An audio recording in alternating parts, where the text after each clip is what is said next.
चीन और रूस की बढ़ती ताकत के बीच अमेरिका ने एक बड़ा फैसला किया है। अमेरिकी नेवी की वाइस एडमिरल जॉनी वोल्फ का यह बयान सामने आया है। अपनी हाइपरसोनिक ताकत को कई गुना बढ़ाएंगे। अमेरिका का यह बहुत बड़ा स्टेटमेंट। अमेरिकी हाइपरसोनिक हथियारों की टेस्टिंग में जुटा हुआ है और हाइपरसोनिक हथियारों को और भी ताकतवर बनाने में फिलहाल अमेरिका जुटा हुआ है, जिसे बहुत बड़ी ताकत के रूप में देखा जा रहा है।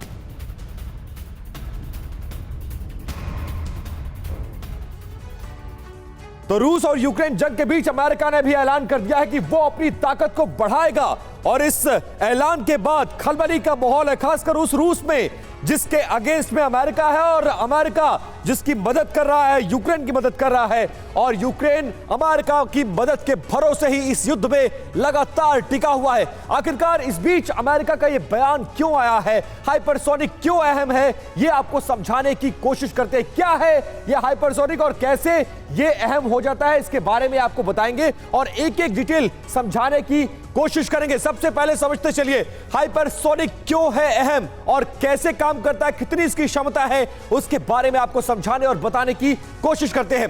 5000 से 6000 किलोमीटर प्रति घंटे की इस हाइपरसोनिक मिसाइल की रफ्तार होती है। हाइपरसोनिक मिसाइलों को पकड़ पाना, ट्रैक कर पाना बहुत ज्यादा मुश्किल होता है। कई टन परमाणु हथियारों को ले जाने में सक्षम होती है यह हाइपरसोनिक मिसाइल और आम मिसाइलों से ज्यादा विध्वंसक माना जाता है।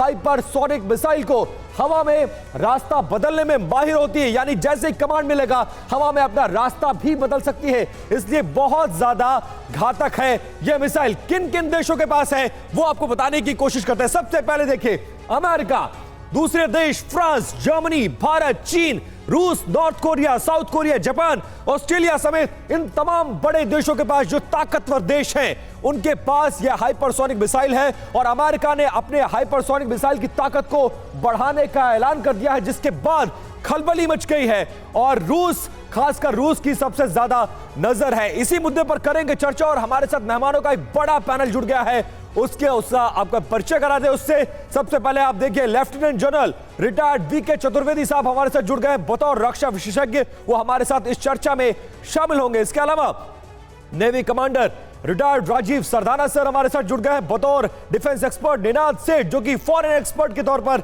हमारे साथ इस चर्चा में शामिल होंगे।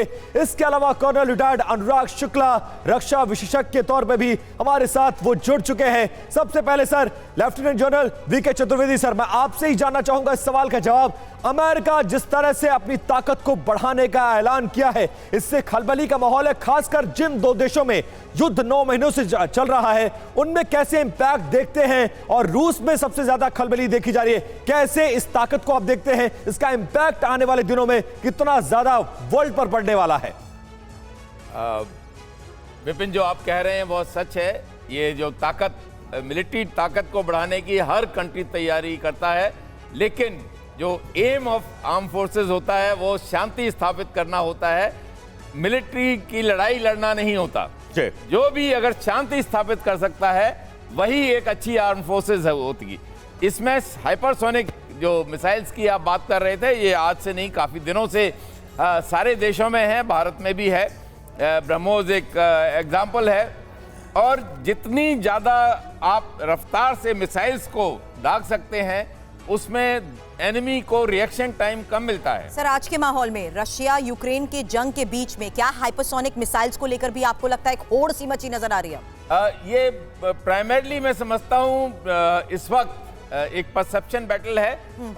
ये इस तरह की मिसाइल्स ऑलरेडी कुछ यूज हो चुकी हैं और नॉर्मल कोर्स में यूज हो सकती हैं, लेकिन न्यूक्लियर टिप मिसाइल मैं नहीं समझता कि कभी। ठीक है जनरल चतुर्वेदी, आपसे इस बारे में और बात करेंगे, अपने एक्सपर्ट से इस बारे में जानकारी लेंगे। प्लान हाइपरसोनिक, आखिर वो कैसे इसको देखते हैं। लेकिन बड़ी खबर, नई स्पेस फोर्स कमांड लॉन्च करने की तैयारी में अमेरिका। देखिए अब लड़ाई अंतरिक्ष तक की तैयारी हो रही है। उत्तर कोरिया की लगातार मिसाइल टेस्ट को लेकर फैसला। चीन और उत्तर कोरिया से बढ़ते खतरों के बीच स्पेस फोर्स बनाएगा अमेरिका। अमेरिका ने सबसे पहले दिसंबर 2019 में स्पेस फोर्स तैयार की थी।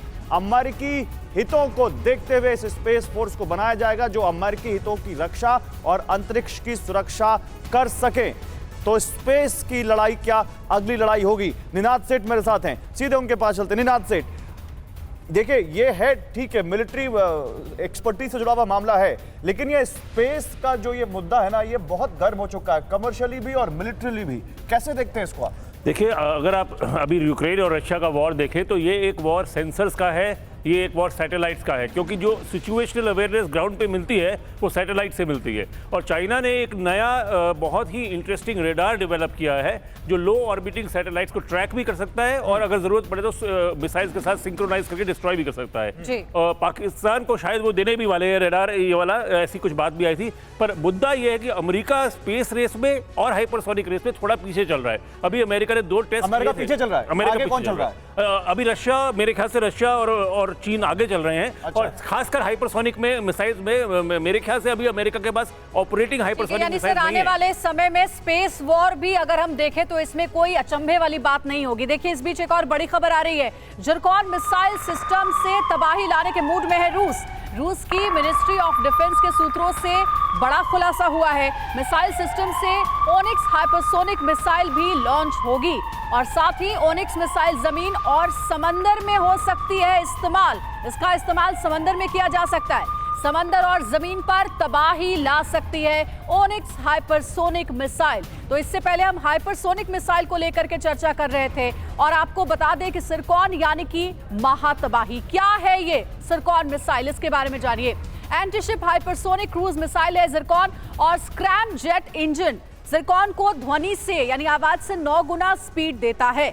ऑपरेशनल रेंज 1000 किलोमीटर की है, 28 किलोमीटर ऊंचाई तक ये जाती है। सिर्फ इतना ही नहीं बल्कि न्यूक्लियर हमला करने में भी ये कैपेबल है, सक्षम है। डिफेंस सिस्टम से रोकना लगभग नामुमकिन है। सरदार सर, अगर इस तरीके का वॉर में हाइपरसोनिक मिसाइलों का इस्तेमाल होगा जिससे ट्रैक करना भी मुश्किल है, तो फिर जीत किसकी आप तय मानते हैं? पहले कौन मिसाइल का यूज करेगा, रूस या फिर अमेरिका जो यूक्रेन को मदद कर रहा है? देखिए, ये वाली जो हाइपरसोनिक मिसाइल्स हैं 3 तरीके की होती हैं। एक है सरफेस टू सरफेस, एक है सरफेस टू लैंड और सरफेस टू अंडर वाटर भी जा सकती है।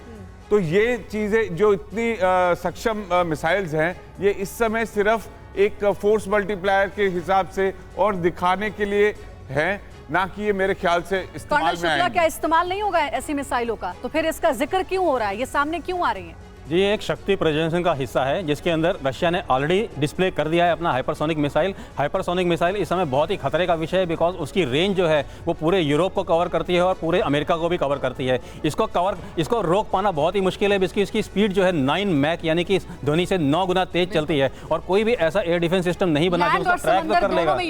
बिल्कुल, दोनों जगह यूज हो सकता है लेकिन उसको डिस्ट्रॉय करना मुश्किल है। इसीलिए जैसे आपने डिस्कस किया है कि हम स्टार वॉर की बात कर रहे हैं कि हम ऊपर से उसको रोकने की कोशिश करेंगे, तो ये उसी काउंटर लेकिन युद्ध के हालात में जिस तरीके से अपनी ताकत का प्रदर्शन हाइपरसोनिक के थ्रू करने की ये कोशिश है, टाइमिंग बहुत इंपॉर्टेंट हो जाती है। अर्थव्यवस्था सुधारने के लिए अब रूस को भी कर्ज लेना होगा। ये बड़ी खबर आपको बता रहे हैं। ये अब तक का सबसे बड़ा कर्ज रूस की तरफ से लिया जाएगा, जहां रूस ने नए ऋण बॉन्ड से ही 11.4 बिलियन पाउंड जुटा लिए हैं। ये बड़ी खबर आपको बता रहे हैं। हालांकि रूस जिस तरीके से तमाम सैंक्शंस किए होने के बावजूद अपनी अर्थव्यवस्था को कायम करने की कोशिश कर रहा था, उसके बाद हालात पर सभी की नजर बनी हुई है। लेकिन यूक्रेन से भीषण वॉर जिस तरीके से हो रही है, उसमें क्या अब रूस के ऊपर मंदी की मार पड़ रही है? इस पर चर्चा पिछले 9 महीने से इसलिए भी हो रही है क्योंकि रूस के युद्ध के मैदान में उतरने के बाद उसके ऊपर तमाम सैंक्शंस तो लगाए गए, लेकिन रूस के अंदर ही जो व्यापार हो रहा था, इकोनॉमिक क्राइसिस इसलिए आया क्योंकि तमाम ऐसी 100 से ज्यादा कंपनीज थी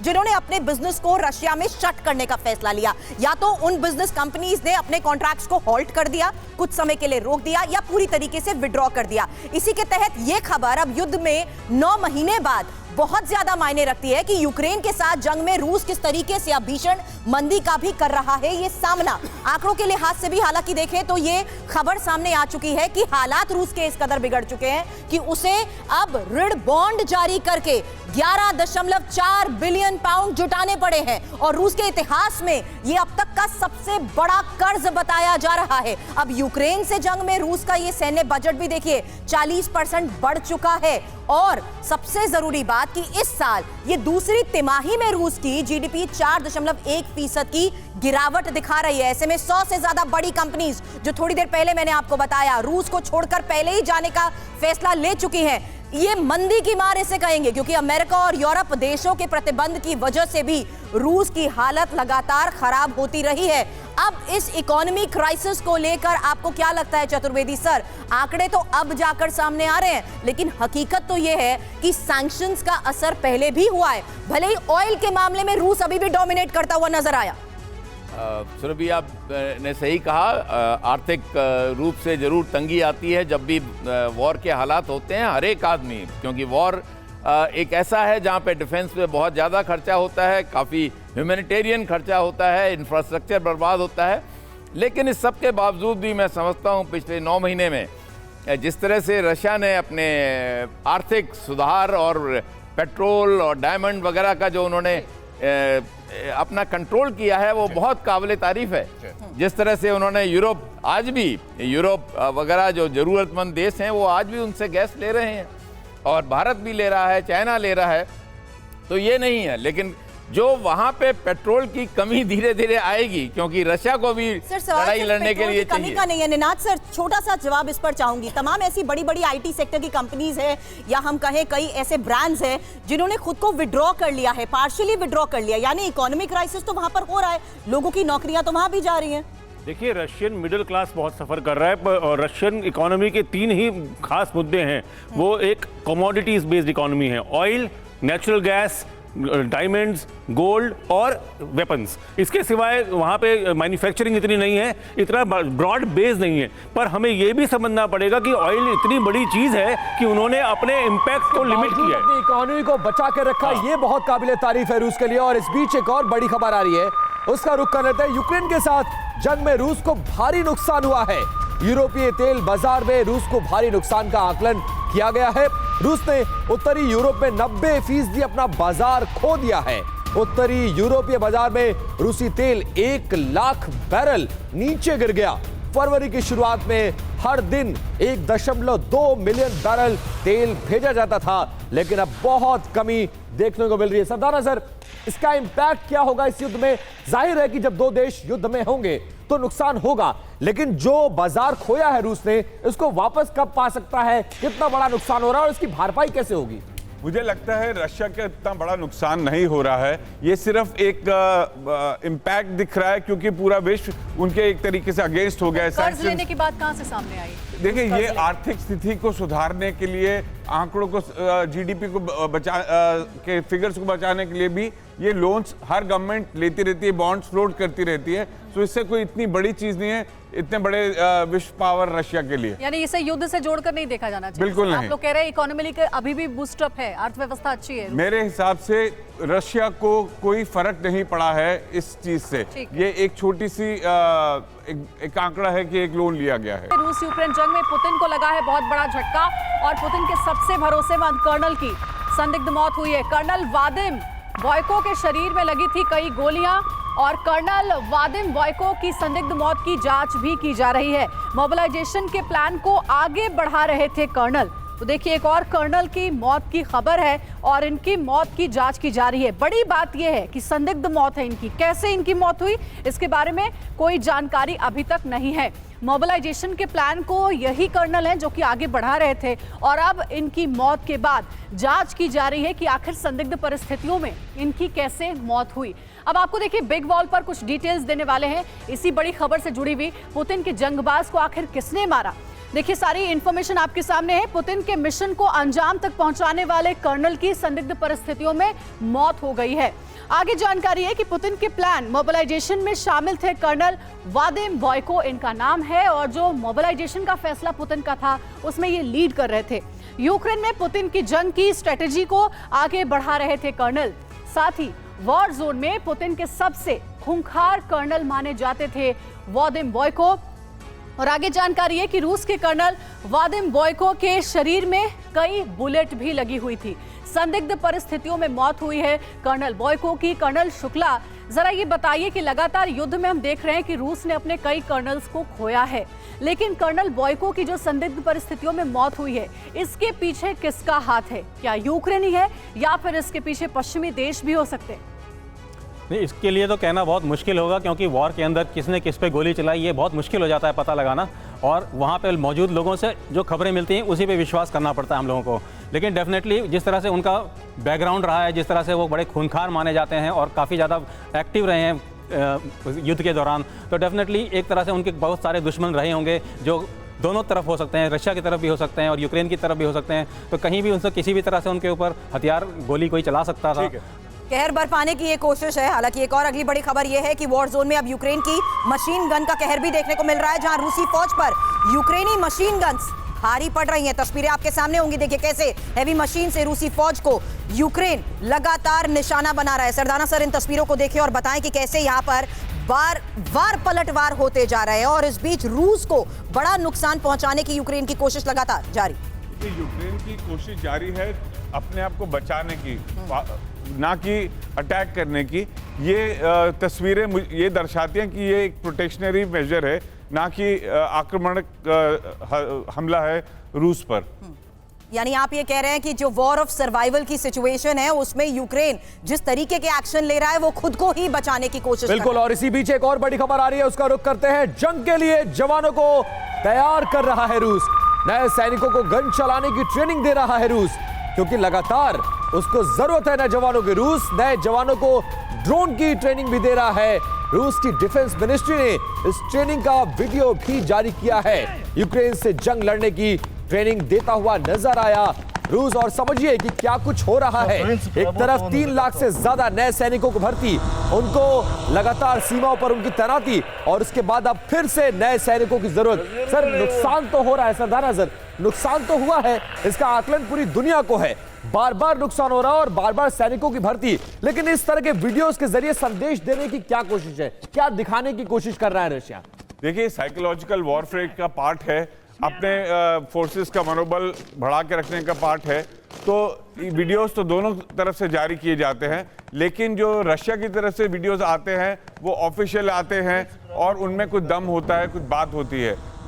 उसी तरीके से अगर हम देखें यूक्रेन के वीडियो को सच क्यों नहीं मानते? यूक्रेन के वीडियोस पीछे ये वीडियोस और एडिटेड होते हैं, इसमें बैकग्राउंड में म्यूजिक भी होता है, बहुत अच्छे हॉलीवुड मूवी का किसी सीन की तरह लगता है। ये यूक्रेन की वीडियोस की बात करें जो जिनके पीछे है, या रशिया के? यूक्रेन की वीडियो की। हाँ, तो यूक्रेन के तो डॉक्टर्ड वीडियोस हैं, वेरस जो रशियन मिलिट्री की तरफ से आता है। कमांडर सरदाना, रूस को आप इतना क्लीन चिट क्यों दे देते हैं? हमेशा क्लीन चिट दे देते हैं कि रूस कुछ नहीं कर रहा और सब कुछ यूक्रेन कर रहा है। देखिए, रशिया देखिए, अगर ये जो स्पेशल ऑपरेशन रशिया ने शुरू किया है, आज 9 महीने हो गए हैं, वो उनके ऊपर थोपा गया था, उनके ऊपर लादा गया है, उन्होंने अपनी मर्जी से नहीं किया। ऐसा भी तो हो सकता है कि रूस की कोई ऐसी ट्रूप हो जो इस तरह के वॉर क्राइम्स में इन्वॉल्व हो, जिसके ऊपर ये जिम्मेदारी तय होनी चाहिए अगर वो ये कर रहे हैं तो, क्योंकि दोनों तरफ से आरोप लग रहे हैं इसको लेकर। मैं आता हूं आपको, देखिए रूस यूक्रेन जंग के बीच एक बड़ी खबर आ रही है। रूस यूक्रेन जंग के बीच रूस के जनरल सरगई सुरोविकिन पर दबाव है। खरसोन से रूसी सेना के पीछे हटने पर पुतिन के कमांडर पर यह दबाव है। खरसोन में रूसी सेना के पीछे हटने का रूस में विरोध हो रहा है। जनरल सरगई सुरोविकिन के मुताबिक खरसोन से हटने का फैसला सही है। तो देखिए, दबाव में ब्रूटल कमांडर, क्या रूस की सेना के कमांडर पर कोई दबाव है और क्या दबाव में वो कुछ ऐसा कर रहे हैं जो उनको नहीं करना चाहिए? देखिए, रूस और यूक्रेन का युद्ध 9 महीने करीब पूरे हो चुके हैं इसके, और इसमें ऐसा बहुत कुछ हो चुका है जो नहीं होना चाहिए था, लेकिन फिर सब कुछ जस्टिफाई कर दिया जाता है बस एक लाइन से, everything is fair in love and war. Is it fair? क्या इस तरह से युद्धबंदियों के ऊपर ये करना ये फेयर है? पहले ये देखिए, यूक्रेन में रूस के कमजोर पड़ने से सरगई सुरोविकिन पर सवाल उठे हैं, ये समझिए आप। यूक्रेन जंग की कमान संभालने से पहले सभी डरते थे। 2017 में सीरिया में रूसी हमले की कमान इन्होंने संभाली, ये ब्रूटल कमांडर कहलाए जाते हैं। 2004 में चेचन्या में गार्ड डिवीजन का नेतृत्व किया इन्होंने। इसके बाद 1991 में 1991 में चेचन्या में प्रदर्शनकारियों पर गोली चलवा दी इन्होंने। 30 साल के करियर में बर्बरता, करप्शन, तमाम आरोप इन पर लगे हैं और अब ये दबाव में है, ये बता रहे हैं। मैं एक बार फिर से जनरल द्विवेदी आपके पास आऊंगा। जनरल द्विवेदी, आपका क्या व्यू है इस पर? किसी भी अगर कोई अच्छा जनरल है, he can be aggressive, he can be risk taking, but brutal कहना अगर वो जनरल है, I think it is incorrect. But soldiery is something beyond brutality.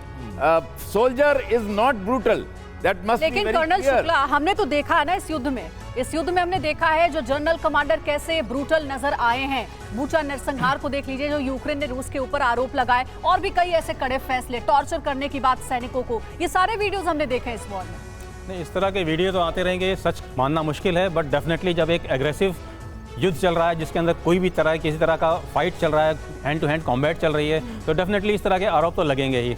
लेकिन ये कहना बड़ा मुश्किल हो जाएगा कि ये ब्रूटल था, कि ये एक्ट ऑफ वॉर था। ठीक है सर, ठीक है, लौटेंगे आपके पास। देखिए एक और अपडेट इस बीच आ गई है। वॉर जोन से ज़ेलेंस्की के करीबी हैं एलेक्सी एरेस्टोविच, और उनका ये दावा है कि ईरान से रूस को मिल रहे हैं विध्वंसक हथियार। रूस को खतरनाक ड्रोन और मिसाइल दे रहा है ईरान। दोनों के बीच खतरनाक मिसाइल का बिजनेस है, व्यापार है। ईरानी मिसाइलों से हमेशा हमको खतरा है। रूस को खतरनाक ड्रोन और मिसाइल देने की बात ईरान की ओर से देखिए सामने आ रही है, और ये दावा यूक्रेन की ओर से किया जा रहा है। दोनों के बीच लगातार खतरनाक हथियारों का आदान प्रदान होता है, बिजनेस होता है, व्यापार होता है। ज़ेलेंस्की के करीबी हैं एलेक्सी एस्टोविच, और उन्होंने ये दावा किया है। ईरानी ड्रोन का यूज तो हमने देखा है कि रूस के सैनिकों ने इस वॉर में किया है। ये अलग बात है कि ईरान कहता है वॉर से पहले हमने ये हथियार दिए थे, ये ड्रोन दिए थे, अभी हमने नहीं दिए हैं। मैं यदि 1% इस बात को मान भी लेता हूं कि ईरानी ड्रोन रशिया को दिए जा रहे हैं, तो इसमें कौन सी बड़ी बात है? पूरा नाटो, पूरा अमेरिका, पूरा यूरोप कहते हैं रशिया और यूक्रेन को हथियार दे रहा है, तो उस पर कोई उंगली नहीं उठा सकता। पूरा विश्व उनको हथियार दे रहा है, और अगर यदि एक देश ने कुछ ड्रोन दे दिए रशिया को, तो उसमें कौन सी बड़ी बात है? सबसे ज्यादा खतरनाक ईरानी ड्रोन है, ये कहा जा रहा है यूक्रेन क्या को, बात- और वही नुकसान ज्यादा पहुंचा तो रहा जो नेटो के और अमेरिका के हथियार दिए जा रहे हैं यूक्रेन को, चिंता बढ़ जाती है यूएस की ना, क्योंकि वो अगर ईरान के ड्रोन के बलबूते मात खा रहा है, उसके हथियारों का मुकाबला, यूएस के हथियारों का मुकाबला अगर ईरान के ड्रोन आसानी से कर रहे हैं, तो जाहिर सी बात है ये अमेरिका को अच्छा नहीं लगेगा। जहां भारत के साथ दोस्ती पर रूसी राजदूत डेनिस अलिपोव का भी अब बड़ा बयान सामने आया है, ये कहते हुए कि दोस्ती से ज्यादा कुछ नहीं होता है। रूसी राजदूत का ये बयान रूस और भारत के राजनयिक संबंध के 75 साल पूरे होने पर जो कार्यक्रम था उस दौरान ये बड़ी बात कही गई है। हालांकि दिल्ली में रूसी संस्कृति उत्सव के उद्घाटन समारोह में रूसी राजदूत की तरफ से ये बयान दिया गया है। निनाद सर, भारत और रूस की ये दोस्ती, देखिए भारत और रूस की जो दोस्ती है उसने अपना टेस्ट ऑफ टाइम पास किया है। 3-4 चीज़ें बहुत महत्वपूर्ण हैं। न्यूक्लियर एनर्जी और न्यूक्लियर प्लांट्स, हमारे को न्यूक्लियर सबमरीन देने वाला एकमात्र देश। हमारे को 1971 में जब अमेरिका का युद्धी बेड़ा आया था, तो हमारा का साथ देना डिप्लोमेटिक, और अब पिछले कुछ साल इस युद्ध के बाद खासकर ऑयल में इंडिया का सबसे बड़ा पार्टनर है। तो एक चीज़ बहुत ज़रूरी है इस मीना जी, एक सवाल इसी से सब्सिडी क्वेश्चन, क्या इस वॉर के बाद भी रूस और इंडिया की दोस्ती वैसे ही इंटैक्ट है? कुछ उसमें फर्क आया है या और मजबूत हुई है? मुझे लगता है कि फर्क आया और मजबूत नहीं हुई, थोड़ी कम हुई है, क्योंकि ये वॉर 9 महीने चलेगा ये भारत को अंदाजा नहीं था। भारत इस वॉर में कोई न्यूट्रल नहीं है, भारत भी बहुत सफर कर इतना स्टैंड लेने के बावजूद हमारे विदेश मंत्री मॉस्को गए, हमारे विदेश मंत्री लगातार उनकी बात कर रहे हैं। देखिए जब पुतिन को बोला गया प्रधानमंत्री ने कि ये वॉर का टाइम नहीं है, वो एक चीज दर्शाता है कि इंडिया की पेशेंस अब कम हो रही है इस वॉर से। पर एक बात मैं कहना चाहूंगा, देखिए हमारा दिक्कत क्या है, हम लोग समझते नहीं है। चाइना के बाद अब रशिया के साथ हमारा सबसे ज्यादा बड़ा ट्रेड डेफिसिट है। ट्रेड डेफिसिट, हम उनके क्लाइंट हैं, हम उनसे ऑयल लेते हैं, हम उनसे वेपन लेते हैं, हम उन्हें बेचते नहीं है ज्यादा कुछ। तो हमारी जो लेवरेज है वो इतनी नहीं है जो हमें लगता है, हम इक्वल पार्टनर्स नहीं है। लेकिन ये डिसीजन उस वक्त में भी बहुत इंपॉर्टेंट है जहां ये ध्यान रखना है कि भारत के अमेरिका के साथ भी अच्छे रिश्ते हैं और बढ़ रहे हैं।